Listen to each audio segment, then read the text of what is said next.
No se puede armar el rompecabezas de Puerto Rico sin una pieza tan importante como lo es Ponce. Y Ponce, por supuesto, es su música, sus estructuras, sus calles, sus olores, pero sobre todo su gente.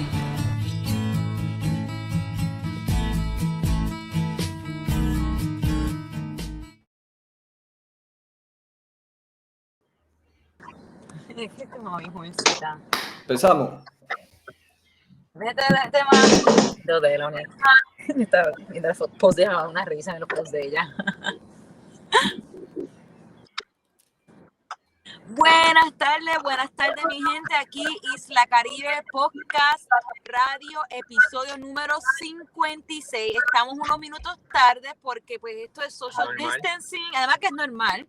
Esto de social distancing, buscando buena internet en los tiempos de coronavirus no es fácil. Estamos ahora mismo en un carro, el carro de Ernie, tratando de buscar la mejor internet. Si nos escuchan, de like, comenten, digan dónde están viéndonos. Mi nombre es Melina Aguilar, guía turística de Isla Caribe. Y bien contenta porque voy a estar hoy hablando con nada más y nada menos que, claro, Ernie Xavier Rivera Collazo, el otro guía turístico de Isla Caribe, y nuestro invitado especial, nuestro gran amigo, el profesor Juan Riestra.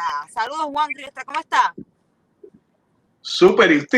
¿Cómo estás, Melina? Pues súper. ¿Cómo estás, Ernie? Súper bien. Todo bien. Saludos a todos. Qué bueno. Saludos a los que nos están escuchando. Quería decir, también enviarle saludos a nuestro director técnico, a Isaac. Nada, gente, estamos probando equipo nuevo, así que esperemos que todo salga bien. Así que comparte este video, avísale a todos esos boricuas, a todos esos ponceños, puertorriqueños, que se conecten, que vamos a estar hablando hoy de un evento bien importante que ocurrió un día como hoy en el año 1897. Así que vamos a estar hablando sobre lo que se ha conocido como la intentona de Yauco, y como dijo Melina, tenemos a nuestro compañero, el profesor Juan Riestra. Así que comparte este video, dinos de dónde nos están viendo para enviarte saludos, y vamos a aprender mucho en el día de hoy. Sí, para comenzar con el tema, primero que todo, la intentona de Yauco. ¿Quién está viéndonos ahora que había escuchado de este evento antes del post que pusimos esta mañana? Sinceramente, ¿quién sabía de la intentona de Yauco? Es un tema que, sinceramente, yo antes de entrar a este mundo de Isla Caribe no lo conocía. Es un hecho histórico que no se habla casi o no se habla para nada de los libros de historia. Tengo aquí dos maestros de historia, a Riestra y a Ernie. No sé qué tanto se toca en los libros de historia el tema de intentona de Yauco. Yo no me acuerdo cuando estaba en la escuela. Y por otro lado, el mismo nombre, intentona, le quita un poco de crédito al evento. Y eso es lo que vamos a estar hablando hoy día. ¿Por qué intentona le quita un poco de crédito? Porque suena como que fue un intento ahí suavecito y se quedó ahí la historia. Y pues hoy van a descubrir por qué esto es mucho más que un intento. Pero antes de entrar dentro del tema, ¿Ernie, quieres decir algo? No, para comenzar ya rapidito, no sé qué querías decir antes de... Sí, pues tiene que ver con el tema, pero antes de comenzar bien adentro del tema, quería dar un poquito de fondo de Yauco, porque antes de hablar de la intentona de Yauco hay que entender Yauco en 1897. Es Yauco de entonces, es 123 años atrás, no es el Yauco de hoy día. Estamos hablando de un Yauco que tiene su propio puerto, que es el puerto de Guánica. Así que para aquella época, Guánica pertenecía a Yauco, no estaba separado como hoy día. Y eso hay que entenderlo, porque cuando estamos hablando de la historia hoy día hay que entender que estos eran dos municipios que eran solamente uno, y cuando hablamos de invasiones, ataques, Guánica es parte del contexto, y Yauco no solamente era un municipio pues que tenía café, sino también tiene un puerto para exportar café, para hacer tan contrabando, porque el puerto de Guánica, al contrario de Ponce, no tenía el mismo estatus legal.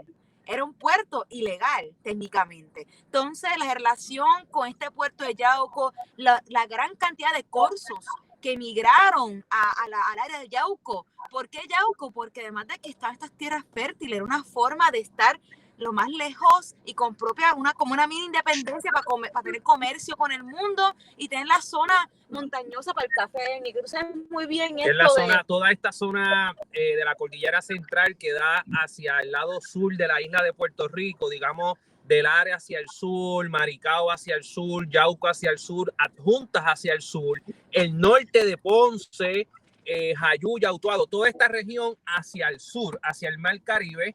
se encuentran los mejores terrenos, ¿verdad? De los mejores terrenos en el mundo para la producción de café. Café de Yauco, conocido mundialmente. Así que estamos hablando de una zona agrícola de gran importancia, y a su vez estamos hablando de dos puertos, el puerto de Ponce, el puerto de Guánica, que están en esta zona. O sea, que son dos puertos importantes. De hecho, eran inclusive el de Ponce era el puerto más importante de Puerto Rico en ese momento. Así mismo es. Y para entrar ya que trae un poquito de contexto de Yauco, Riestra, ¿algo quieres decir sobre Yauco antes de entrar al tema de la intentona? ¿O estamos bien ahí? Bueno, puedo añadir algunas cositas. Voy adelante. También se beneficia de toda esta época y todo este comercio y todo este florecimiento de Yauco. Sabana Grande, si tú vas a Yauco y a Sabana Grande, los edificios más lindos, antiguos, son de esa época. Entre Lares y la invasión norteamericana, esa es la época donde el café sobrepasa el azúcar. Y Ponce, fíjate lo lindo que es esto, cuando Ponce le quita el protagonismo a nivel isla a San Juan, y cuando Ponce se convierta en la ciudad con la economía más próspera y más grande que San Juan, los demás municipios se benefician. Es la época dorada de Yauco, es la época dorada de Guayama, Arecibo. Todos estos municipios se benefician de esa descentralización, ¿verdad? Y Yauco estaba siguiendo los pasos de Ponce y era como un Ponce nuevo, ¿verdad? En ese sentido, muy cosmopolita, pero con esas cosas que dijo Melina, ¿verdad? Teniendo la ventaja de, al ser menos oficial, podía ser más secreto, ¿verdad? En la cuestión del comercio, ¿verdad? Así mismo. Y antes de entrar entonces a hablar un poco sobre más, ¿verdad? De Yauco, cuándo se funda y todo esto, quiero saludar a Hueso Vázquez, quiero saludar también a Jacob Soto, también quiero saludar a la gente de Yaucromatic, que también nos escribieron. Saludos allá a la gente de Yauco, a Denise Marí, también a Jaime Santiago y a todas las personas que se están conectando, a Arnaldo Pérez. Y compartan el video y díganos de dónde nos están viendo. Melina, Yauco, ¿nos puedes hablar un poquito sobre Yauco, el pueblo de Yauco? Sí, bueno, antes de continuar, alguien me dice por si estamos en vivo, esto no es pregrabado, esto es ahora en vivo, hoy 23 de marzo, estoy peleando, sé que hoy 23 de marzo, no, 24 de marzo, mira, gracias apoyo que hoy 24 de marzo, estamos aquí en vivo desde Ponce, Puerto Rico. Ya hablo un poco sobre Yauco, yo quiero ya entrar al tema como tal, de qué es esto la intentona de Yauco, pero recuerda a todo el mundo, por favor, comparten el video y díganme de dónde están viendo, para saber quiénes están viendo por el mundo, porque ahora que vamos a entrar bien adentro a este hecho histórico que representa muchas cosas. Una de las cosas que representa, y lo que se conoce más, es porque fue la primera vez que oficialmente se hizo la bandera de Puerto Rico como la conocemos hoy día, la que tiene Ernie en la camisa, porque ya había una bandera que era la bandera de Lares, pero esa bandera cambia en 1895, y vamos a hablar sobre eso ya mismito, cuando un grupo en Nueva York, entre ellos personas de grupos puertorriqueños, deciden adoptar la bandera de Cuba como la bandera de Puerto Rico. Y Riestra nos puede hablar un poquito sobre eso ya mismito, pero este evento en la intentona de Yauco se conoce por la primera vez que se levanta la bandera, se hizo la bandera de Puerto Rico oficial, y también, como aprendí estos días, es el último grito revolucionario contra España en Puerto Rico. Estamos hablando, en la historia de Puerto Rico solamente hay ciertas revoluciones que toman lugar, entre ellas podemos hablar de la insurrección nacionalista, el grito de Lares, pero esto es uno de ellos y tiene que estar en esos momentos históricos importantes de Puerto Rico. Ahora vamos a entrar un poquito más adentro y ahí va con mi primera pregunta para Riestra. ¿Qué estaba pasando en la política en Puerto Rico para que pasara, que lleva a que pase el intentona de Yauco? Ok, pues esa pregunta es súper importante. Se puede decir que los patriotas puertorriqueños, los líderes puertorriqueños, nuestros grandes héroes de nuestro pasado, tenían dos caminos principales desde finales del siglo XIX, quizá un poco antes: los que creían en la revolución y los que creían en la reforma. Siempre una decisión bien difícil en momentos críticos en la historia, si uno va a resolver los problemas destruyendo el sistema, alzándose en revolución, o participando del sistema y reformarlo, ¿verdad? En aquel momento ya habían dos figuras legendarias en cada camino. En el camino revolucionario, Betances sin duda era el líder, el padre de la patria nuestro, Betances, y en el camino reformista estaba Román Valdoriotti de Castro, ¿no? Todos del área suroeste. Román Valdoriotti de Castro era de área metro, de Bayamón, de Guaynabo, parece que nació en Guaynabo el hombre, y se mudó a Ponce, y en Ponce él dirige y funda el Partido Autonomista, ¿verdad? Por lo tanto, estamos en una época que ambos caminos ya han tenido experiencia y desarrollo. Los reformistas abolieron la esclavitud. Los reformistas ya llevaban muchos años teniendo representación en las Cortes españolas, habían evolucionado a diferentes partidos, y los revolucionarios también habían ya participado en titulares, llevaban décadas ayudando a los cubanos en Cuba, en la revolución que había en Cuba, en la guerra en Cuba. Y se puede decir que ya estamos en una época, en los 1890, en que ambos procesos, uno que buscaba la autonomía, los reformistas buscaban la autonomía, que es buscar más autogobierno, más libertad de administrar a Puerto Rico con mayores libertad, pero sin separarse de España. Y los revolucionarios obviamente querían la independencia de Puerto Rico, separación de Puerto Rico. Ambos movimientos ya estaban también viendo su nueva generación, un nuevo liderazgo. Por un lado, Valdoriotti, aquel gran patriota que se muda en Ponce y funda el Partido Autonomista, muere en 1889. Funda el partido entre el 86 y el 87, que es la formación del Partido Autonomista. Pero ese mismo año 87 empieza lo que se llama el año terrible de los compontes. Compontes es la palabra que se usaba en aquel momento para una serie de torturas que hacía España a los patriotas puertorriqueños. Los acusaban de ser revolucionarios, aunque eran reformistas, los acusaban de ser independentistas, aunque eran autonomistas, ¿no?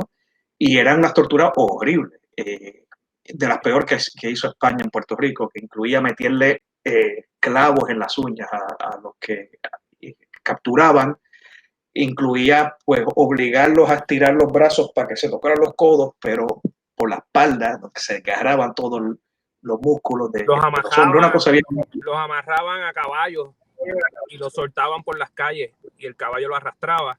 De hecho, se me escapa el nombre de Palacio, fuera el gobernador. Palacio.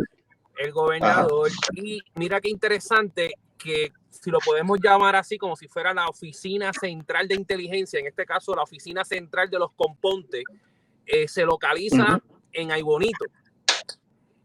¿Por qué Aybonito? Sí. Y esto pues lo aprendimos con el profesor Gilbert.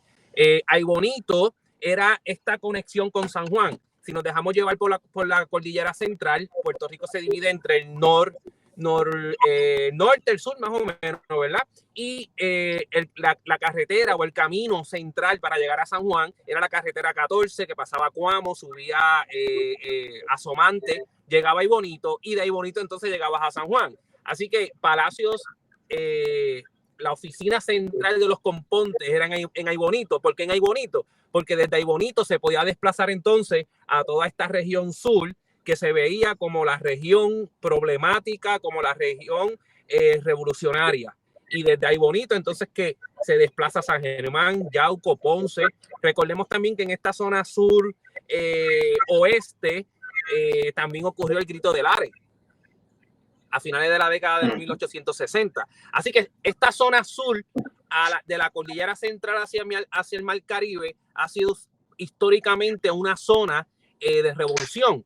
Acordémonos también de la revolución de 1511, de la rebelión indígena de la época de Agüeybaná. Todos se dieron la mayoría en el sur de Puerto Rico. Y los compontes eran estas torturas que se le daban a los que estaban en contra del gobierno español. La persecución. Exactamente. Y por eso es que es bueno escuchar lo que dijo Ernie, para que uno entienda por qué algunas personas optan por el camino revolucionario. No es que sean unos fanáticos que les cante la violencia, son gente que ha visto que no hay más remedio y que se ha llegado a un punto extremo. También quiero recordar lo siguiente, que a la vez que se desarrolla el Partido Autonomista y los patriotas puertorriqueños sienten alguna esperanza de que se puede solucionar los problemas del país por medio de ese partido, hay otro movimiento que surge paralelo al Partido Autonomista, que se llama la boicotizadora. Bueno, ese es el nombre que se le da, la boicotizadora, que es una sociedad secreta que tuvo un gran impacto en todo el suroeste, clandestina, sin hacer nada. Perdona que te interrumpa, pero siguiendo para que lo continúe. Y eran muchas las sociedades secretas que habían. Esa, la boicoteadora, viene de boicot, viene de boicotear. Estaba compuesta por trabajadores, creo, tú sabes más que yo de esto. Pero eran muchas sociedades secretas que habían en esta zona sur, oeste. Es interesante eso. Es bien difícil investigarlo porque ellos aprendieron de Grito Helares de no escribir nada, por lo tanto, apenas hay documentos. Entonces, no se está claro si eran diferentes independientes o si estaban conectadas entre sí. Hay diferentes nombres que surgen. La boicotizadora, secos y mojados. Secos y mojados. Decían que exactamente, Corazón Negro, La Mano Negra. Y hay un nombre que siempre destaca más, que es la Torre del Viejo. La Torre del Viejo. La Torre del Viejo. Ajá. La torre acuérdense de ese nombre. Sabana Grande. Entonces, exactamente. Según algunos, quizás la Torre del Viejo era como que la que los conectaba a todos, ¿no? Entonces, y la torre es el nombre. El boicot era la torre es un nombre de un barrio en Sabana Grande, que de ahí es que viene.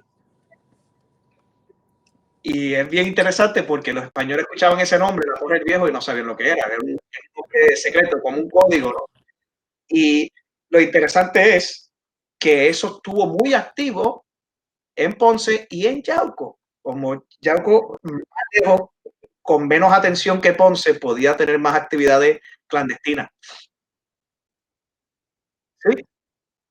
Sí. Ok, entonces... no, termina con el pensamiento. Ok, entonces sucede que esa organización secreta de la boicotizadora es lo que, junto al Partido Autonomista, hace que España quiera hacer los compontes, porque los vinculó. Y es cierto que había líderes autonomistas que pertenecían a la sociedad secreta, pero no era una organización oficial del Partido Autonomista. Es posible que en la Torre del Viejo existieran autonomistas, existieran independentistas clandestinos, masones, quizás algunos independentistas nuevos o algunos que se mantuvieron secretos desde Grito Helares. Acuérdense que el Lanzador del Sur, la principal organización de Lares, de la época de Lares, en Ponce, nunca se desmanteló por completo. Por lo tanto, ahí habrá un chorro de independentistas ponceños que nunca se descubrieron, no se sabía quiénes eran. Por lo tanto, ese puede ser el vínculo entre los autonomistas y los independentistas, puede ser esa sociedad secreta que le dieron un golpe duro a España económicamente porque miles de personas se comprometieron en no comprar productos españoles y comprar productos puertorriqueños, y le fue un golpe muy duro económico. Y de ahí viene el nombre entonces de boicoteadora, de boicot. El boicot contra el comercio o los productos que vinieran de España. Riestra, te quería preguntar, la relación de Cuba, de la sección de Puerto Rico en el movimiento revolucionario cubano, en Nueva York. ¿Nos puedes hablar un poco sobre eso antes de llegar a lo que pasó un día como hoy? Perfecto. Los miembros. Pues vamos allá. Perfecto, vamos allá. Quería decir un detallito más sobre los autonomistas para caer ahí. Claro que sí. Valdoriotti había muerto y los nuevos líderes son ahora Barbosa desde la directiva y Muñoz Rivera como periodista, y que tiene unos followers impresionantes. Era el influencer de la época, Muñoz Rivera. y por lo tanto son dos líderes que tienen una gran influencia por razones distintas, y eso con los que siguen la generación de Eduardo Liotti. Desde el punto de vista revolucionario, pasamos brevemente. El Grito de Lares fue en el 6-8, organizado por Betance, y el 6-8 es en la revolución en Cuba hasta el 78. Son 10 años intensos. Los 10 años. Exactamente. La guerra de los 10 años, que está al mismo nivel de la guerra de independencia en Sudamérica, que es una cosa bien llamativa, porque Sudamérica es enorme, ¿verdad? Pero fueron bien intensos esa guerra, y terminó con un acuerdo en el 78. Luego, en los 80, como que la actividad revolucionaria queda pues menos intensa, aparentemente. Y también es bueno darse cuenta que esa revolución en Cuba, para muchos puertorriqueños, era la misma revolución que en Puerto Rico, porque Cuba de hecho, y Puerto hubo Rico puertorriqueños que pelearon allá en esos 10 años. Sí, hubo muchos. De hecho, más tarde les voy a hablar de este caballero que ven aquí, que se llama Juan Ríos Rivera, que es el puertorriqueño de más alto rango, un héroe puertorriqueño. Y para él no estaba luchando por la independencia. Es fascinante. No, es impresionante ese hombre. O sea, y yo leí por estos días nada más, primera vez, impresionante. Wow. Y él, para él, la luz, no es que él dejó el Grito de Lares, porque él participó en Lares, y se fue para Cuba. Para él es la misma guerra, porque Betance logró comunicar la idea de que vamos a hacer una patria antillana. Correcto. Y Puerto Rico, República Dominicana y Cuba serán parte de esa revolución. Por lo tanto, no es importar la guerra o importar la revolución, sino que era la misma. Puertorriqueños. Ajá, exactamente. La misma y por eso aquí se prende mejor a Lula. Exactamente. Entonces, viene Martí. Martí surge en los 90 y José Martí decide resucitar esta guerra que se había paralizado en el 78. 6-8, 7-8, la guerra de 10 años, y Martí en los 90 unifica como un imán a los cubanos, a los puertorriqueños, incluso a algunos dominicanos, y organiza lo que se llama el Partido Revolucionario Cubano.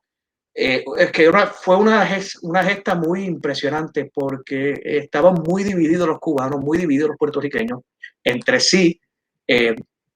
Y esa revolución, ese Partido Revolucionario Cubano, organiza una guerra que empieza a pelearse en Cuba del 95 hasta el 98. La guerra la gente lo llama la guerra hispanoamericana, pero eso es un poco injusto porque realmente la guerra de independencia de Cuba, que Estados Unidos entra los últimos 3 meses, pero una guerra que llevaba 3 años peleándose intensamente sin contar los 10 años que tuvo aparte, ¿verdad? Por lo tanto, una guerra de Cuba conquistando su libertad solita, sin ayuda a nadie, y los puertorriqueños sintiéndose tan cubanos y tan antillanos como ellos, ¿no? Entonces, en Puerto Rico, Betances ya está mayor y Betances está en París durante los 90. Pero Betances se ha convertido en una figura como de Bruce Wayne, ¿verdad? Ustedes se acuerdan de Bruce Wayne, Batman, ¿verdad? Que de día es un empresario exitoso, una figura pública, un ciudadano responsable, pero de noche baja a la baticueva y tiene ahí todos los aparatos y activa al margen de la ley, ¿verdad? Activado en hacer justicia al margen de la ley. Pues Betances lo mismo. En aquel momento Betances es un médico de gran prestigio y de muchos ingresos también. Tiene una oficina elegantísima en París, muy reconocido, es un diplomático, pero los ingresos que tiene el hombre, en vez de para su propio beneficio, lo que hace es traficar armas, organizar revolución, y de noche baja a su baticueva y lo que tiene ahí es 30 años, bueno, más de 30 años. Él empezó su actividad revolucionaria cuando tenía 20 años en la Revolución Francesa en 1848. Por lo tanto, él llega a cumplir sus 50 años de actividad revolucionaria, de traficar armas, de luchar contra el gobierno, ¿no? Pero Betances ya no puede estar físicamente en Nueva York y surge el nuevo Betances, que es un ponceño. El nuevo Betances está hecho a imagen y semejanza de él. Se llama el doctor José Julio Ena 10 años más, 20 años más joven que Betances. Participa en el grito del área a los 20 años, en 1868. Es exiliado, es prisionero.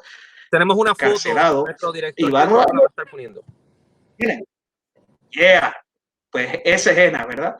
Las fotos más famosas de él aparece pues ya más mayorcito y calvo, pero no se engañen, este hombre jovencito era un muchacho con una melena pelirroja, un revolucionario romántico de 6 pies, un hombre bien fuerte, ¿verdad?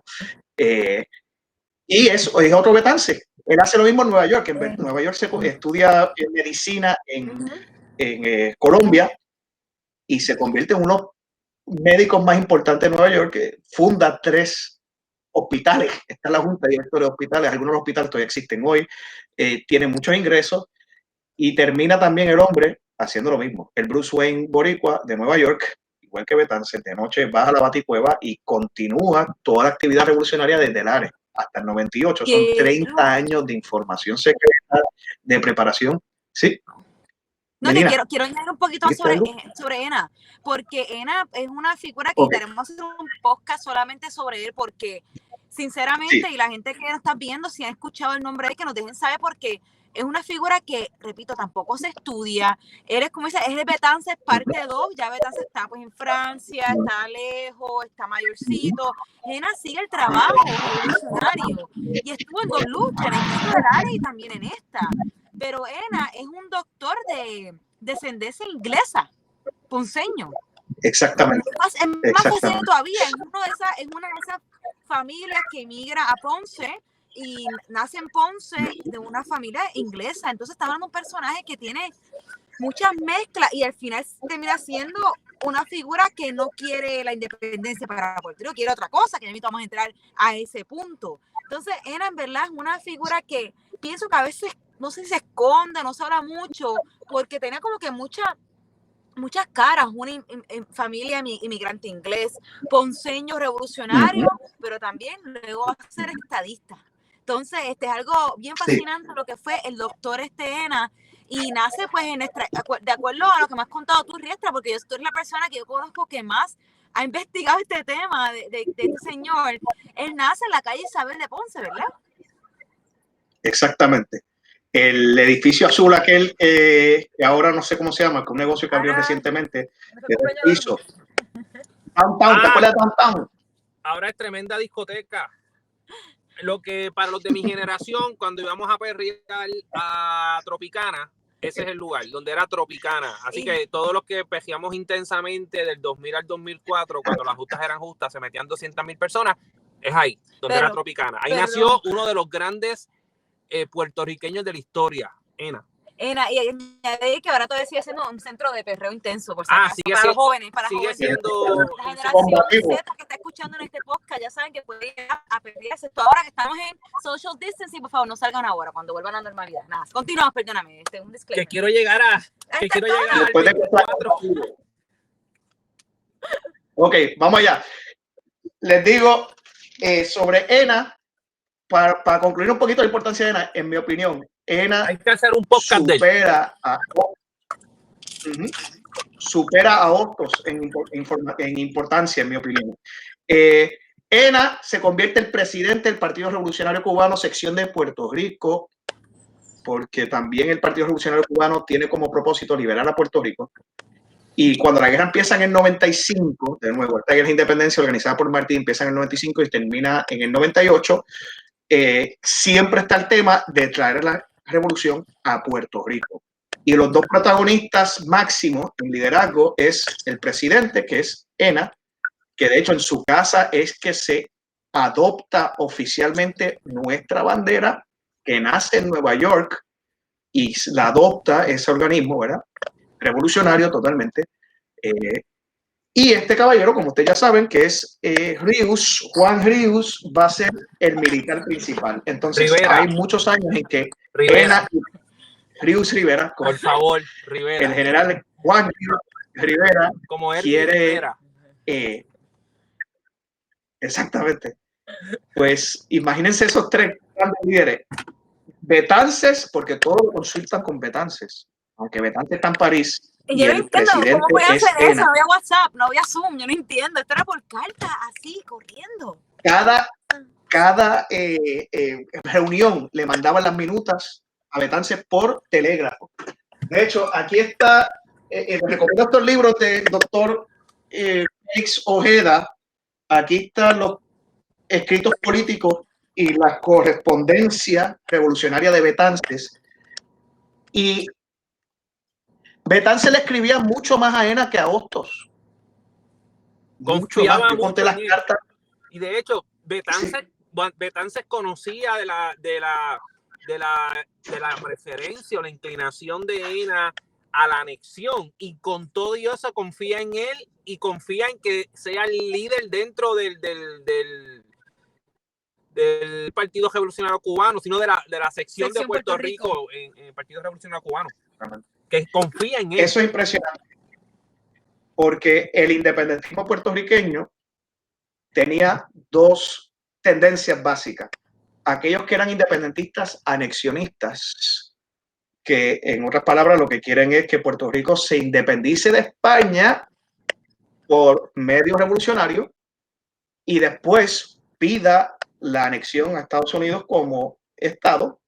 Y están los independentistas separatistas antillanistas, que son como Betance, que quieren que Puerto Rico se separe de España para después ser independiente totalmente, o haciendo una confederación con Cuba y la República Dominicana. Aunque tenían esas diferencias, no operaban como grupos distintos, operaban juntos porque tenían la misma meta de momento. Vamos a luchar contra España, después ya veremos lo que vamos a hacer. Aún así, Betance le cansaba hablar con los anexionistas, como que pensaba que esa gente, su admiración a Estados Unidos los bloqueaba, los cegaba y desconfiaba de ellos. Puede trabajar, pero desconfiaba hasta cierto punto. Sin embargo, como dijo Emi, esto es bien interesante, él hacía una excepción con ENA. Él decía, es anexionista, es muy yancófilo, pero es crítico también de los americanos, su admiración no lo ciega y es un gran patriota. Y ENA fue estadista hasta el final de su vida. En mi opinión, el padre de la estadidad es ENA, ¿verdad? Entonces, imagínense ENA y Juan Ríos Rivera preparando un plan para traer la revolución a Puerto Rico. Hay un desacuerdo, sin embargo. ENA quiere traer la revolución como de lugar y le pide a Juan Ríos que se prepare para traer unas tropas mambises, los mambises, los revolucionarios cubanos, que incluyen a puertorriqueños, y él está deseoso de que sea Juan Ríos Rivera, de que sea el libertador de Puerto Rico y que traiga las tropas, ¿verdad? Juan Ríos, sin embargo, aunque le quema en el alma el deseo de liberar a Puerto Rico con el gran ejército mambí, con tropas boricuas y cubanas, quiere que haya un levantamiento primero en Puerto Rico. Y entonces ese es el desacuerdo. Él trata de provocar el levantamiento. Sí. Ay, perdón. Cuando tú mencionas que Juan Ríos Rivera desea que haya un levantamiento en Puerto Rico, es para que no se vea más bien como una invasión de cubanos a Puerto Rico. En parte, sí. En parte en eso, porque saben que la propaganda española va a decir precisamente eso. La propaganda española es muy eficaz diciendo, estos son los cubanos y los puertorriqueños no son así. Por lo tanto, hace falta que se demuestre que el boricua también quiera la libertad, ¿no? Pues sin embargo, es más difícil en Puerto Rico siendo más pequeño. Es interesante, antes que continúe, cuando le toca a Fidel Castro escoger a los revolucionarios que van a ir en el Granma a Cuba, él había muchos extranjeros con ellos y él toma la decisión, y extranjeros fiel y buenos guerrilleros, él los tiene que dejar en México y solamente se trae al Che y a 2 o 3 más, no mucho, por eso mismo, porque el gobierno de Batista iba a decir que esto era una invasión de extranjeros, si traían muchos extranjeros. Así que es interesante cómo en la década de los 50 Fidel toma esa misma decisión. Me llevó al Che solamente para que no haya, para que la prensa no lo utilice como una excusa. Por eso hay 3 opciones: o invadir primero, esperando que la gente se levante, o hacer el levantamiento primero, esperando que la invasión venga a apoyarlo, o hacer los dos simultáneos. Ena entiende el punto, pero Ena está como que lo que salga primero. Ena no quiere que se cierre esta ventana histórica para traer la revolución. Y Ena pelea con Rius, porque Ena lleva toda la vida luchando por esto. Dice, yo no voy a permitir que esta oportunidad pase, ¿verdad? Y eso sin saber que venía la invasión norteamericana, ¿verdad? Y se molesta un poco con Rius. Y le dice, yo no puedo creer un tipo como tú, un gran general, no venga a liberar mi patria. Y Rius le dice, mano, yo quiero liberar a Puerto Rico, pero tenemos que hacerlo bien, no queremos otro grito de Lares que la gente diga, eso fue un fracaso, no sé qué, vamos a hacerlo bien. Y tiene que vetarse, decirle, güey, traten de entenderse, los dos tienen puntos de vista válidos. ¿Qué pasa? Matan a Maceo. Antonio Maceo es un héroe cubano. Claro. Lo tienen al mismo nivel que Martí allá, es un prieto fuerte, un gran guerrero, general brillante que libera a gran parte de Cuba. Maceo muere y la mano derecha de Maceo era Rius, y Juan Rius Rivera entonces toma el liderazgo del ejército de Maceo. Y entonces ya ven, ¿qué les quiero decir con todo esto? Que el grito de Yauco es una manifestación de algo que fue difícil de organizar y habían varias posibilidades, ¿verdad? Mientras tanto, envían espías a Puerto Rico, más que espías, patriotas que están organizando también la revolución en Puerto Rico, ¿verdad? Y desde Yauco hay una gran actividad revolucionaria, ¿verdad? No sé si ustedes quieren añadir más de eso o prefieren que yo también... Yo quiero entrar ya al tema de lo que es la intentona de Yauco o el levantamiento de Yauco, o como le llamaste tú ahora mismo, el grito de Yauco. Y me gustó que usara ese nombre porque mientras uno más entiende la historia y mientras más la lee y no hay tanta información sobre esta historia, o sea, ha sido una misión buscar en pedacitos de libro un poco de esta historia. Uno dice, pero esto es un grito, esto es el grito de Lares, pero la última versión, la segunda parte, antes que llegue la invasión norteamericana. Entonces, en este grito de Yauco, para llamarlo así, ya que creo que estamos de acuerdo, que es un título que más merece, más allá de intentona de Yauco, hay dos figuras que son las que se convierten como las caras de este movimiento, ambas con una relación muy grande con Estados Unidos. Y pero ambas bien diferentes. Tenemos a un personaje primero que va a ser Antonio Matei Lluveras, que cuando uno va a Yauco, una de las plazas lleva su nombre, y hay varios lugares en Yauco que reconocen a esta figura. Hay un mural increíble de Yauco Matrix, que vamos a poner video de eso ya mismito, que también tiene la cara de este personaje. Él es un hacendado de mucho dinero en Yauco, y él estaba involucrado en las reuniones de la sección de Puerto Rico del Partido Revolucionario. Él está por un lado, yaucano, dueño de una hacienda de café. Por otro lado tenemos otra figura de un personaje que sinceramente yo no conocía mucho, aunque en Yauco existe una avenida que lleva su nombre, que se llama Fidel Vélez. Y Fidel Vélez y Antonio Lluveras son figuras bien diferentes, aunque ambos pues están en control y todo lo demás, son un poco diferentes. Estos dos hombres se convierten en la cara de este movimiento por muchas razones. Uno de ellos es el que consigue traer 30,000 machetes de Alemania y los logra traer, que esto no hubiera sido posible, pero por eso fue posible porque era un hacendado en Yauco. Y pues pudo justificar, mira, los machetes son pues para mi finca.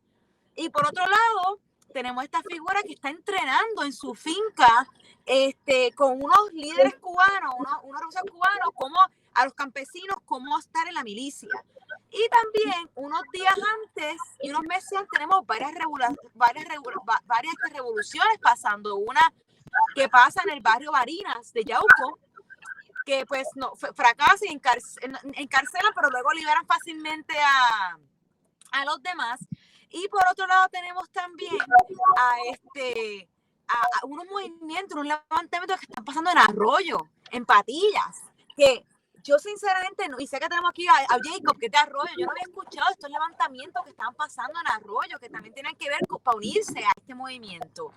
Y en este contexto, estas pequeñas revoluciones pasando en la zona sur, es que ya se está organizando y formalizando la intentona de Yauco o el grito de Yauco, que iba a ser este mega plan donde iba a venir los barcos de Cuba, donde íbamos a tener todas estas armas.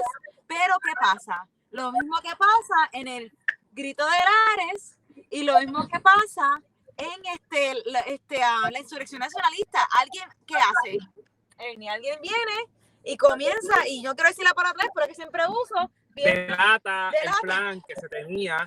De hecho, era una persona de confianza, Riestra, quien delata este hecho, ¿verdad? De lo que iba a ocurrir ese día. ¿Quién es el delatador? Riestra, ahorita hablamos de eso. El delator. El delator. A mí es muy doloroso escuchar quién es, porque como dice él es una persona de mucha confianza. Es el hijo de Venancio Román. Venancio Román, los que conocen más de Grito Lares, lo reconoce como uno de los mártires de Grito Lares. Su papá no solamente participó, sino que derramó su sangre y murió en Lares, en el Batalla del Pepino, ¿verdad? Por Puerto Rico. Por lo tanto, si tú ves una figura así y ves su hijo, vas a pensar que su hijo tiene un compromiso moral, personal, patriótico con su papá. ¿Y quién se iba a esperar? Pregunta. Que esa persona... Ajá. No, que esa persona era el delator. Sí, ¿quién se iba a imaginar que esa persona iba a servir al imperio que mató a su papá? No, y otra de las cosas que, algo interesante que también había escuchado, y por lo que pude entender también, profesor Prats, que hablaba de que él se presentó como siendo hijo de este héroe de Lares, que tal vez había la evidencia que fue hijo verdaderamente de este héroe de Lares, o está utilizando el apellido que llevaba para ganarse la confianza. Buena pregunta. La fuente que usé es igual que la tuya, que es la de la entrevista que hay en La Voz del Centro, del profesor Prats, que es muy buena. Hay muy pocas fuentes que he podido encontrar. Aquí dice algo, ¿verdad? En este libro que les enseñé. Hay otro libro que no tengo conmigo, que me gustaría consultar. Si alguien lo tiene, me deja saber, que es los 2 tomos de Historia de Puerto Rico de Luis Díaz Soler, que son 2 tomos. Mi querido profesor. Tengo el segundo. El primero tiene un montón de información del Grito de Yauco que no esperaba, pero mucha información. Y no tengo las notas, pero por algún lugar lo tengo escrito. Y sí, como dijo Melina, los 2 principales de Yauco es Antonio Matei Lluvera y Félix Vélez Vélez. ¿Y qué pasa? Anyway. ¿Qué es lo que ocurre entonces un día como hoy? Perfecto. Después de lo que dijo Melina, que desde el 95 se sabe de actividad revolucionaria en Arroyo, lo de Patilla no lo sabía, Caguas también, y Guayama y en Yauco, desde el 95. Y en esas actividades se arrestan cientos de personas y se aplica el componte a varias personas, que son torturas. Por lo tanto, ya vemos que no es algo aislado. Como dice Melina, eso se está preparando para lo que después se llama el Grito de Yauco, la intentona de Yauco, ¿verdad? El plan aparentemente era en noviembre. El plan era en noviembre, hacer el levantamiento en noviembre, ¿verdad? De 1897, ¿ok? Sucede que son delatados, tengo entendido que en el mismo marzo. En marzo hay un delator que le informa al gobierno español de los planes revolucionarios, y entonces realmente el protagonista es Félix Vélez Vélez, porque ni siquiera Matei Lluvera se encontraba en Puerto Rico o en el evento. Me parece que Matei Lluvera no estaba ahí. Félix Vélez Vélez, a diferencia de Matei Lluvera, según Prats, es un revolucionario jíbaro. Sí. No es un hacendado, es alguien que está en el campo, ¿no? Y era un líder dentro de su barrio, y a la misma vez lo llevaba a ser un líder en el pueblo.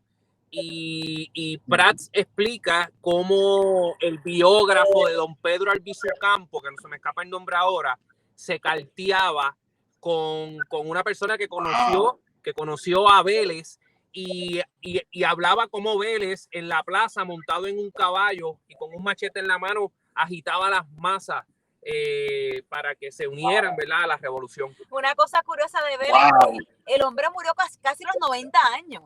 Pudo vivir y fue entrevistado, y por eso lo que él está contando es interesante, porque aunque luego de lo que se hace con el grito de Jayuya, él escapa, él puede regresar rápidamente por algo que pasa después del grito de Jayuya y vive hasta viejo. Entonces mucha gente sí pudo conocer a este personaje y vivió libre en Puerto Rico. Wow. Sí, es que Jayuya, pero el grito de Yauco. Estamos cambiando el municipio, Yauco. Continuamos. Félix Vélez, como dijo Ernie, tenía organizado también un campo de entrenamiento en Sabana Grande, que eso está brutal. Ya se está entrenando gente de Sabana Grande. Brutal. Por eso yo me voy guiando por ahí y veo todos esos nombres, Susúa o Bajo hacia el sur, y veo que es un bosque ahora. Te fijas en el terreno y entiendes por qué era el campo de práctica en esos lugares. Para que entiendan, él y yo, que somos guías turísticos, teníamos un recorrido planeado a Yauco para esta fecha, y nos fuimos. Y verdad que la zona todavía se ve como antes. Sí, todavía. Sí, tú ves la foto de antes y la vegetación se parece todavía a y en estos barrios viven personas que son descendientes de toda esta gente, porque las personas que vivimos en barrios como Susúa, por generaciones nos mantenemos en el mismo lugar. Y lo puedes ver en los apellidos. Sí. Pues Félix Vélez, que es el que se da cuenta que fueron traicionados, y entonces se monta a caballo, se reúne con gente y dice, vamos a empezar el levantamiento como de lugar. Entonces hay que verlo con mucha rigurosidad y con mucha objetividad. Fue grande, pequeño, mucha gente, poca gente. Hay que darse cuenta que tanto el grito de Yauco como el grito de Lares no son la manifestación de la revolución como se planeó, sino al haber sido delatados antes, es lo que se pudo salvar dentro de un estado de emergencia. No que eran unos locos que dijeron, con esta gente vamos a triunfar. Dijeron, nuestro plan era mucho más grande, ya se está cayendo en canto nuestro plan porque España sabe y nos va a arrestar, por lo tanto no nos queda de otra de lanzarnos con lo que tengamos a ver si los otros pueden llegar y que llegue apoyo más pronto. Entonces, no recuerdo todos los detalles, pero se dividen en varios grupos y levantan la bandera de Puerto Rico. Se dividen en varios grupos. Es la misma esposa de Vélez la que borda la bandera. Es la que borda la bandera, que es la bandera que se trae de Nueva York, la monestrellada. Se llama Natalia Vega Bonilla. Ella fue la que bordó la bandera. Y nuestra Mariana Bracetti, de la bandera puertorriqueña, es Natalia Vega Bonilla, gente, para que se acuerden ese nombre. Natalia Vega Bonilla es la Mariana Bracetti de este levantamiento. Y es allá donde, en estos barrios donde se iza la bandera por primera vez de Puerto Rico y se marcha hacia el pueblo de Yauco para tomar. La idea era, número uno, como por ejemplo en la revolución de 1950, Jayuya, era cortar las líneas de comunicación que llevaban mensajes hacia la bahía de Guánica. El grupo de Vélez, que era el mayor, de 300 hombres, era para llegar a Yauco, apoderarse de Yauco, dominar las fuerzas militares en Yauco y hacerse de las armas que tenían estos cuarteles militares en Yauco. Cuando se está acercando a Yauco, ya lo habían choteado, ya lo habían delatado, y es en Yauco entonces que la milicia española, que ya, como muy bien dice el profesor Riestra, ya estaba avisada desde mucho tiempo antes, habían el batallón, hay un batallón bien famoso español que se me escapó el nombre, ya mismo me llega el nombre de ese batallón famoso, que es el mismo batallón que se mueve a Ponce cuando la invasión del 98 por las tropas norteamericanas. Batallón Libertad de la Patria, ya mismo me acuerdo el nombre. Ese batallón ya estaba listo y son los que reciben a tiros a los 300 hombres de Vélez. Vélez tiene que entonces retirar a sus hombres.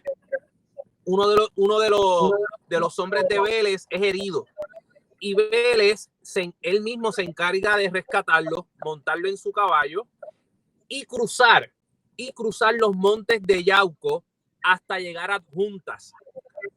Allá en Adjuntas, acuérdate que Vélez era masón y había muchos masones, ¿verdad? En todo este movimiento, y es en Adjunta donde Vélez tiene un amigo masón. Este amigo masón de Adjunta lo lleva a Ponce, y es en el puerto de Ponce donde logra montarlo en un barco donde el capitán de este barco también era masón y lo logra sacar de Puerto Rico.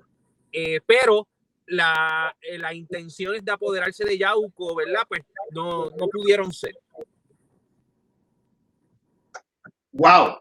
Me encanta escuchar todos estos detalles, hermano, porque a mí se me escapaban los números, pero eso es bien importante. Escucha lo que dijo Ernie, 300. Sí. Hay libros de historia, por ejemplo, y no estoy criticando, por cierto, el Escarano es muy bueno, pero claro, como un tema que se sabe poco, pues Escarano dice que reunió 50, ¿verdad? Exacto. Después uno se da cuenta que son muchos más, ¿ok? Hay una diferencia así grande entre 50 y 300. Y aún así, serán pocos comparados con los que hubieran llegado si no fueran delatados antes, ¿verdad? Con más tiempo. Fíjate que el Grito de Lares iba a ser el 29 y se adelanta el 23 de septiembre.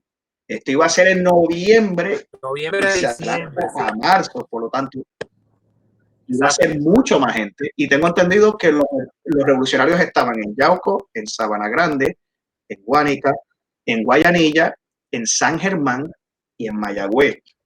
Mira qué cosa más chula, que de toda esa gente iban a traer refuerzos. Toda esa esquina suroeste. Y me encanta. Y yo creo que el protagonista debería ser Vélez. Félix Vélez. Hay otros nombres que han surgido porque tuvieron cierta importancia posterior. Hay un nombre que la gente me está preguntando, que tiene que ver, y para contestar rapidito, que es el nombre de Mateo Mercado. ¿Quién fue Mateo Mercado? ¿Qué tiene que ver? Mateo Mercado era de otra revolución en Yauco que pasó justo antes, unos meses antes de la intentona de Yauco. Él fue el que tenía la hacienda en Barinas. Y ahí es que se fue una de las primeras levantamientos. O sea, las personas que están preguntando es un antecedente, unos meses antes a lo que es la intentona de Yauco. Lo que se estaba hablando ahorita, que estaban compartiendo, es que antes de esta revolución en Yauco ya se estaban dando explosiones en todo este sur de Puerto Rico y desde antes. Así mismo es.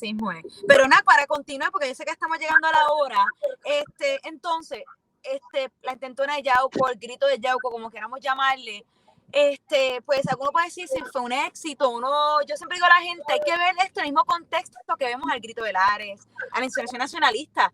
Todos tenían y todos fueron un tipo de revolución para las personas que estuvieron ahí, tenían una misión y lograron algo a pesar de todo. Y lo curioso es que la intentona de Yauco pasa en un momento histórico que están pasando muchas cosas a la vez. No solamente viene la invasión norteamericana muy pronto, pero España, por otro lado, está a punto de darle a Puerto Rico la carta autonómica, de estar de acuerdo y darle algunos derechos al movimiento autonomista. Entonces, tenemos varios grupos en Puerto Rico, gente anexionista, gente que quería pues liberarse de España, gente quería crear otro tipo de movimiento, autonomía. Todo esto pasa en esa encrucijada de muchos momentos históricos. Yo solamente puedo mirar lo fascinante que era vivir en ese Puerto Rico, que tantas ideologías y tantas formas de tratar de crear este nuevo Puerto Rico que iba a venir. Este nuevo Puerto Rico iba a venir de una forma u otra, o sea, bajo España libre o bajo Estados Unidos. Y eso pasa en ese contexto histórico. Y por eso me lleva a la pregunta, no sé si ¿me puede escuchar? Ahora. Ok, perfecto. De repente, Riestra, porque quiero ir a una de las últimas preguntas y es, ¿por qué a este hecho no se le ha dado la importancia que merece o no se le ha dado el reconocimiento que merece? ¿Por qué tú crees que eso está pasando? Si no puede escucharme, entonces yo contesto por mi lado. Lo que regresa. Yo esta mañana estaba discutiendo con Riestra por teléfono sobre por qué no se conoce tanto. Bueno, ahí estamos otra vez. ¿Me escuchas, Riestra? Sí. ¿Me oyes? Sí, te oigo muy bien. Era para ver si me podías explicar por qué no se le da la importancia que merece este movimiento, reconocimiento, información. Sí. Pues trata de imaginarse aquella época. España quiere decir que Puerto Rico lo tiene como le conviene, que esto fue grande. Bueno, perdimos a Riestra de nuevo. Déjame rápido contestar la pregunta, porque esta mañana lo pude discutir con Riestra. Y fue la razón porque lo trajimos a la conversación porque estábamos hablando sobre el tema. Y era una de las últimas preguntas que tenemos antes de terminar es ¿por qué no se conoce tanto la intentona de Yauco? ¿Qué estaba pasando para que esto no llegara a conocimiento como Grito del Aire? Aunque entender que Grito del Aire, ¿quién figura rescata la fecha? Don Pedro Albizu Campos. Don Pedro y sus campos. Entonces no ha habido todavía una figura que rescate completamente. Corregir Ha tratado, fíjate, Corregir tiene un escrito muy interesante sobre la fecha, pero pues hay muchas cosas pasando. Por un lado, tenemos claro que la intentona de Yauco pasa en un momento dado que los autonomistas no querían que esto estuviera pasando porque le iba a quitar la posibilidad de poder negociar la autonomía con España. Entonces tenemos figuras como Luis Muñoz Rivera, Valdeoriotti ya murió, pero y entre otras figuras que a lo mejor pertenecen a esa ala un poco, pues, conservadora. No, más liberal, porque ellos son liberales, los Muñoz Rivera, Valdeoriotti Castro, más liberal, pero que no son revolucionarios. Eso es lo que porque la revolución... Más conservadora dentro del autonomismo. Más conservadora en la izquierda. Está bien. Lo que quiero decir era que eran no revolucionarios. Exactamente, porque la revolución le iba a descuadrar los planes de conseguir una autonomía con Estados Unidos. Entonces le llevó Luis Muñoz Rivera, que se nota que es el padre de Luis Muñoz Marín, se nota bien claro ahí la figura. Pues entonces tenemos por un lado, está pasando eso, no era muy ventajoso, me está hablando Yo en inglés. It was not advantageous para ellos que la revolución pasara en ese momento dado histórico, que estaban a punto de conseguir la autonomía con España, y la consiguen, pero ¿qué pasa después? La invasión norteamericana.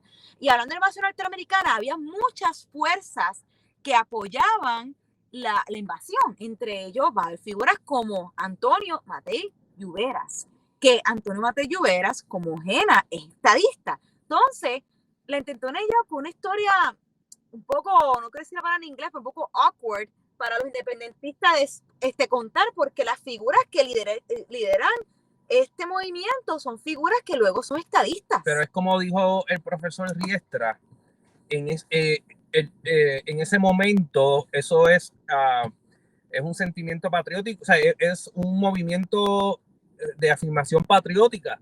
El pensamiento de ellos no era dejar de ser puertorriqueños si eran estados. Exacto. ¿Me entiendes? Era solamente ser parte de esa nación. Y por eso... Y pues ahí es que lleva entonces, ¿verdad? Que unieron las fuerzas. En ese momento la lucha era contra España. Así que la visión era vamos a salir de España y después entonces resolvemos qué queremos, ¿verdad? ¿Qué camino vamos a seguir? Y es fascinante y por eso es importante de ver la historia de un contexto de diferentes puntos ideológicos, porque a veces queremos ver la historia desde el punto de vista solamente independentista, y si lo vemos desde ese punto, pues ignoramos figuras estadistas, como el doctor Jena, Barbosa. Y ahora Antonio Matei Lluveras, y también no estoy completamente segura sobre la figura de Fidel Vélez. Tengo entendido que él fue estadista también, pero no sé hasta qué nivel, algo me gustaría aclarar con Riestra.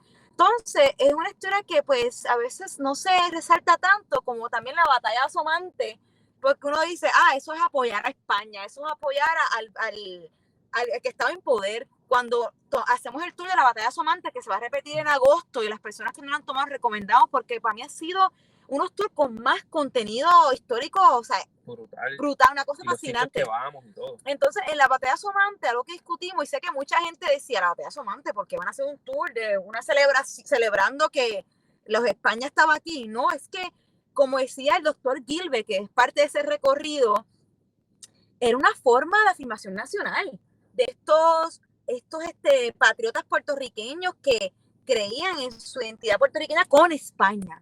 Y pues entonces todas estas historias tienen que ver con un tipo de afirmación nacional puertorriqueña, sea con Estados Unidos, sea con España o sea completamente independiente. Y no pienso que eso debe quitarle el valor. Exacto. No piensen en estas personas integracionistas o estadistas con los estadistas de hoy día. Porque, o sea, cuando hablo de los estadistas de hoy día, los que tenemos en la política, yo conozco estadistas que son extraordinarios personas. Lo que estoy hablando es que no podemos comparar estos líderes de esa época que querían la anexión con Estados Unidos, con los líderes políticos que tenemos hoy día. O sea, son totalmente incomparables. Así mismo es. Bueno, pues para comenzar a terminar la conversación, porque sé que ya estamos a la hora, unas cuantas cositas rapidito, entre ellos, este más importante porque representa ese último grito bajo España, la primera vez que se hizo la bandera de Puerto Rico y un tipo de afirmación nacional, como lo es la batalla somante, como lo es la insurrección nacionalista, como lo es otra fecha importante, Grito de Lares, que todas estas fechas nosotros la hablamos y las vivimos en recorridos de Isla Caribe, que eso lo queremos invitarlos a ustedes que, además de que nos sigan nuestra página, todas estas fechas, excepto ahora que no podemos, nosotros hacemos recorridos, porque no es lo mismo yo contarte aquí que montarnos en una guagua todos juntos, ir a los lugares de los hechos. Nosotros estuvimos en Sosúa y tú sientes la energía. Y si tú quieres visitar todos estos lugares de que nosotros hablamos, tienes que hacer un recorrido con nosotros. Así en Isla Caribe. Y eso lo hacemos todos los meses, todas las semanas, hasta que, bueno, cuando nos permitan hacerlo de nuevo. Y me lo he recomendado porque, repito, no es lo mismo contártelo por ahí que estar con una comunidad de gente como tú que está interesado en estos temas y en ese espacio. Y sé que muchos de los que están viéndonos ahora han ido a nuestros recorridos, son muchos saludos a todos ustedes. Pero nada, Ernie, ya para ir cerrando, quiero acordar a todo el mundo que Isla Caribe está activo, estamos tratando de seguir continuando virtualmente, educando sobre estos temas, estamos haciendo muchas cosas chéveres o pendientes. Por favor, denle See First en nuestra página de Facebook para que se den cuenta qué está pasando, síganos en YouTube, pueden escuchar o ver este video en YouTube o en podcast, que va a estar ahí en las próximas horas para que lo compartan, porque hay que entender qué pasó hoy día. Es increíble que nadie está hablando en las redes sociales de que hoy es la intentona de Yauco, y nos toca a nosotros hacerlo, así como hizo don Pedro con el grito de Lares. Nos toca a nosotros ahora comenzar a compartir y hablar ese tema que incluye muchos temas que podemos cubrir hoy día con el profesor Riestra. Nosotros esperamos poder volver a hacer tours pronto, pero el más próximo que tenemos, si nos permite el coronavirus, si no se mueve otra fecha, todavía quiero promocionarlo porque si no se mueve otra fecha, que va a ser la ruta Don Pedro. La ruta Don Pedro va a ser una ruta de lo que es la vida de Don Pedro y sus campos, luego que se establece en San Juan. O sea, que es una ruta de la vida de Don Pedro en San Juan, donde vamos a tener la oportunidad de visitar los lugares donde vivió, donde estuvo la oficina, donde trabajó Don Pedro Albizu Campos, donde ocurrieron hechos históricos como el ataque a la fortaleza, como la masacre de Río Piedra, y también vamos a tener la oportunidad de visitar la tumba de Don Pedro Albizu Campos. Así mismo es, y muchas cosas más. La fecha pues se la confirmaremos una vez sepamos, pero qué pasa, pero ya saben que va a ser muy pronto, así como viene también la ruta de Don Pedro Ponce, que es la vida de Don Pedro de que nace hasta que se va pues por América Latina en el 27. Más allá de eso, tenemos, cuando traes el coronavirus permita, de nuevo vamos a retomar nuestros recorridos caminando, y estamos trabajando muchos proyectos brutales en nuestra página, que queremos que estén pendientes y nos sigan esa red para que estén al tanto de lo que está pasando. Más allá de eso, antes de que se me olvide, gente, estamos, la tienda utopiaponce.com está funcionando online. Ahí está nuestra oficina, no como está nuestra oficina, pero la página online está funcionando, que alguna gente me ha preguntado y son uno de nuestros auspiciadores. Así que entre a utopiaponce.com y ahí puede comprar regalitos y todo para que le envíe a su ser querido. Y nada, quiero saludar a Ángel Villot, que está por ahí conectado, a Luis Pérez también, a Juan Antonio Corregel, a Enrique Batista y a todas las personas que se conectaron. Así que compartan este video, compartan este podcast, denle like a la página y sigan pendientes a Isla Caribe durante toda la semana, que vamos a estar compartiendo y haciendo cosas chéveres para que usted aprenda muchas cosas de nuestra historia que no sabemos y que debemos de conocer. Y mi nombre es Melina Aguilar. Estoy junto a Ernie. No se olviden también dejarnos una reseña de 5 estrellas en todas las plataformas, que pues, para que la gente se entere que estamos aquí, estamos activos y hacemos los mejores recorridos culturales de Puerto Rico. O sea, nada, gente, Un beso de lejos. Nos vemos mañana extrañamos. pasado por la tarde, así que pendientes a Isla Caribe, que vamos a seguir compartiendo muchas cosas interesantes. Adiós, mi gente.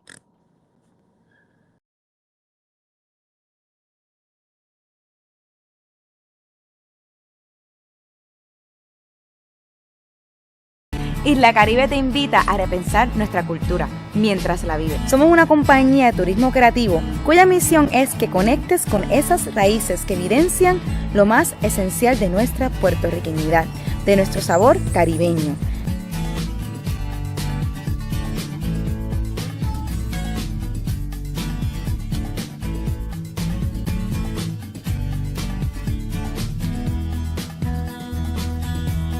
Acompáñanos, porque la historia no solo se lee, la historia se camina.